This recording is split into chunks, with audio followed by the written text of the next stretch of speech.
warahmatullahi wabarakatuh. Apa kabarnya hari ini? Alhamdulillah baik. Nah, sebelum kita memulai pelajaran hari ini, alangkah baiknya kita berdoa terlebih dahulu. Berdoa dimulai. Berdoa selesai. Nah, Ibu absen dulu ya. Rifki Ansari, Nida Rahma, Siti Napisah, Nur Thaibah. Alhamdulillah berarti hadir semua ya. Nah, pada kesempatan kali ini kita akan membahas terkait tentang kekongruenan. Nah, di mana tujuan pembelajaran kita hari ini itu yang pertama, diharapkan siswa mampu bertanggung jawab atas pengamatan pada proses pembelajaran. Nah, kemudian juga diharapkan siswa mampu memahami konsep kekongruenan suatu bangun datar dan juga diharapkan mampu menjelaskan syarat-syarat dua bangun segitiga dapat dikatakan kongruen.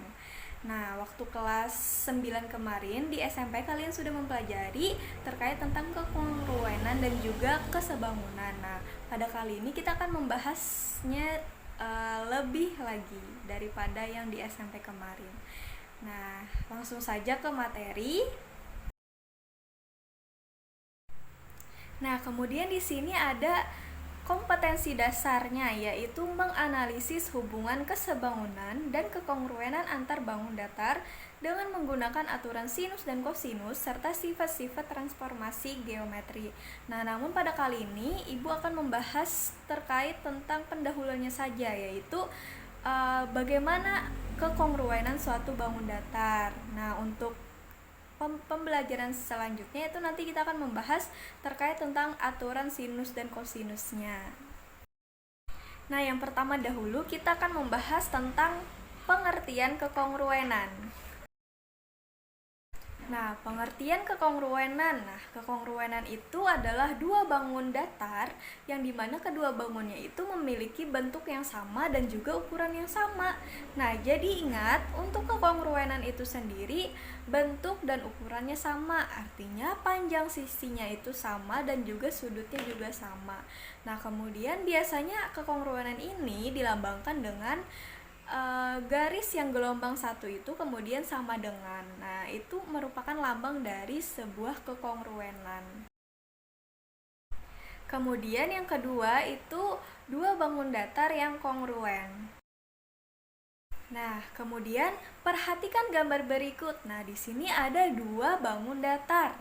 Nah, di sini ada bangun datar A, B, C, D dan bangun datar E, F, G, H. Nah, di mana jika kita lihat dua bangun datar ini memiliki panjang AD itu sama dengan panjang EH, kemudian panjang AB itu sama dengan panjang EF, kemudian panjang BC itu sama dengan panjang FG, dan juga panjang CD itu sama dengan panjang GH. Nah, dari keterangan itu dapat kita simpulkan bahwa kedua bangun itu merupakan kongruen. Kenapa? Karena kedua bangun tersebut memiliki ukuran dan bentuk yang sama. Nah, dilihat dari gambar saja sudah terlihat jelas bahwa itu adalah kongruen karena bentuk dan ukurannya sama.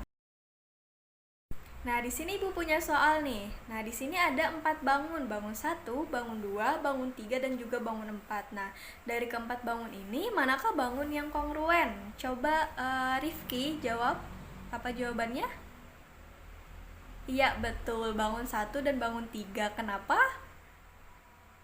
Iya, betul sekali. Nah, karena bangun 1 dan bangun 3 itu bentuk dan ukurannya sama. Nah, meskipun posisinya itu ada yang terbalik, ada yang seperti berbaring, ada yang berdiri gitu. Nah, tapi kalau kita lihat itu bentuk dan ukurannya sama, maka dapat kita simpulkan bahwa bangun 1 dan bangun 3 itu kongruen. Bagus, berarti kalian sudah paham ya? Alhamdulillah. Nah, kemudian yang ketiga itu dua segitiga yang kongruen. Nah, kemudian dua segitiga yang kongruen itu memiliki beberapa syarat. Itu yang pertama, tiga sisi yang bersesuaian itu sama besar atau biasa disebut dengan sisi-sisi-sisi. Nah, kemudian yang kedua itu satu sudut dan dua sisi yang bersesuaian itu sama besar atau biasa disebut dengan sisi sudut sisi. Nah, kemudian yang ketiga itu ada satu sisi apit dan dua sudut yang bersesuaian itu sama besar atau biasa disebut dengan sudut sisi sudut. Nah, untuk yang pertama itu yaitu A, tiga sisi yang bersesuaian sama besar atau sisi-sisi-sisi. Nah, di sini ada dua bangun segitiga yaitu segitiga ABC dan segitiga PQR. Nah, dari bangun segitiga ABC dan PQR ini dapat kita ketahui bahwa kedua bangun itu memiliki panjang AB itu sama dengan panjang PQ, kemudian panjang BC itu sama dengan panjang QR, dan juga panjang AC itu sama dengan panjang PR. Nah, ini dapat dilihat di gambar itu ada simbol garis 1, garis 2, kemudian juga garis 3. Nah, itu menandakan bahwa panjang keduanya itu sama. Nah, kemudian yang B ada satu sudut dan dua sisi yang bersesuaian sama besar atau biasa disebut sisi sudut sisi. Nah, di sini ada dua bangun segitiga yaitu segitiga ABC dan segitiga PQR. Nah, di mana berdasarkan gambar tersebut diketahui bahwa panjang sisi AB itu sama dengan panjang PR. Kemudian besar sudut A itu sama dengan besar sudut R. Nah, kemudian juga panjang sisi AC itu sama dengan panjang sisi QR. Nah, dari gambar sini dapat kita lihat bahwa sisi sudut sisi. Nah, kemudian yang C itu satu sisi apit dan dua sudut yang bersesuaian sama besar atau biasa disebut sudut sisi sudut.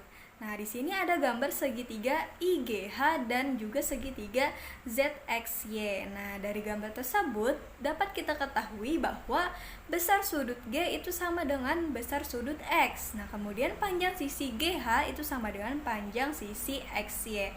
Nah, juga besar sudut H itu sama dengan besar sudut Y. Nah, dari gambar sini dapat kita ketahui bahwa sudut sisi sudut. Nah, untuk contoh soal yang pertama, di sini ada perhatikan segitiga RQT dan segitiga SQT pada gambar berikut. Nah, selidiki apakah segitiga RQT dan segitiga SQT itu kongruen. Nah, di sini penyelesaiannya dari gambar diketahui bahwa kedua segitiga tersebut memiliki panjang RQT itu sama dengan panjang QS yaitu 2 meter, kemudian panjang RT itu sama dengan panjang ST yaitu 6 meter. Nah, dilihat dari gambar, karena salah satu sisi dari segitiga R kita itu berimpit dengan segitiga S kita, yaitu sisi kita, itu mengartikan bahwa sisi tersebut itu sama panjang. Nah, maka dari gambar tersebut dapat kita simpulkan bahwa itu merupakan kongruen. Kenapa? Karena semua sisi atau ketiga sisi yang bersesuaian itu sama besar atau biasa disebut dengan sisi-sisi-sisi. Kemudian contoh soal yang kedua itu perhatikan segitiga DAC dan segitiga BAC pada gambar berikut. Selidiki apakah segitiga DAC dan BAC itu kongruen. Nah, penyelesaiannya seperti ini. Diketahui dari gambar bahwa segitiga DAC dan BAC itu memiliki panjang DA itu sama dengan panjang BA yaitu 3 cm dan juga sudut A itu sama dengan sudut A. Nah, karena pada gambar itu terlihat sisi yang berimpit yaitu sisi AC, maka diartikan bahwa sisi tersebut panjangnya itu sama. Nah, maka segitiga DAC dan BAC itu dapat dikatakan kongruen karena dapat dilihat pada sisi sudut sisi. Nah, di gambar juga terlihat sangat jelas bahwa itu adalah sisi sudut sisi. Di sini saya punya 4 soal nih. Nah, di sini tentukan apakah kedua bangun tersebut kongruen dan berikan alasannya. Untuk yang pertama itu Nida Rahma. Jawabannya apa? Iya, betul kongruen. Kenapa? Oh iya, betul. Karena di situ terlihat sisi-sisi-sisi. Ya, betul. Kemudian yang nomor 2 itu Rifki Ansari. Jawabannya apa? Kongruen. Kenapa? Iya, betul. Sisi, sudut, sisi. Nah, kemudian yang nomor 3 untuk Nur Taibah. Apakah kongruen? Tidak kongruen. Kenapa? Iya, betul. Karena di situ segitiga yang pertama itu sisinya adalah 3 cm, kemudian segitiga yang kedua itu 2 cm. Benar sekali. Nah, kemudian yang nomor 4, Siti Napisah. Jawabannya apa? Kongruen. Kenapa? Iya, betul. Itu adalah sisi, sudut, sisi. Wah, ternyata kalian sudah paham sekali ya dalam membedakan beberapa syarat tersebut. Nah, Ibu harap kalian bisa memahaminya dan memperlancar lagi nantinya. Sampai sini apakah ada pertanyaan? Tidak ada? Jika tidak ada, Ibu lanjutkan ke kesimpulan. Nah, kesimpulan yang pertama itu kekongruenan adalah dua buah bangun datar yang memiliki bentuk dan juga ukuran yang sama. Nah, jadi panjang dan sudutnya itu sama besarnya. Nah, untuk lambangnya itu lambang kekongruenan adalah yang gelombang satu kemudian ada sama dengannya. Nah, itu adalah lambang kekongruenan, diingat.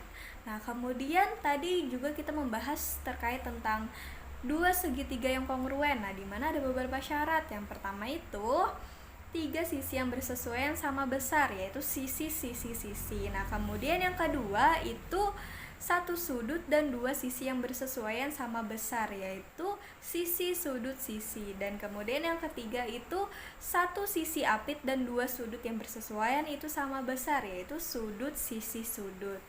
Nah, itulah kesimpulan dari pembelajaran kita hari ini.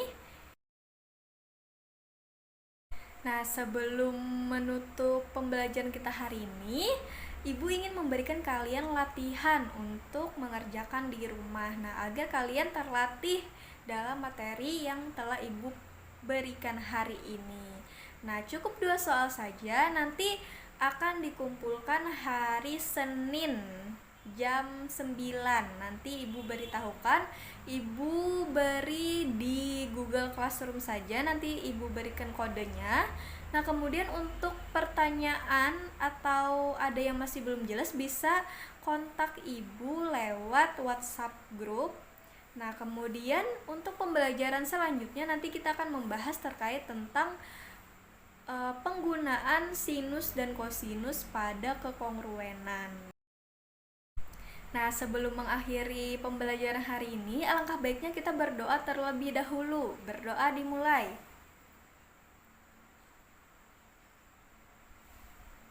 Berdoa selesai.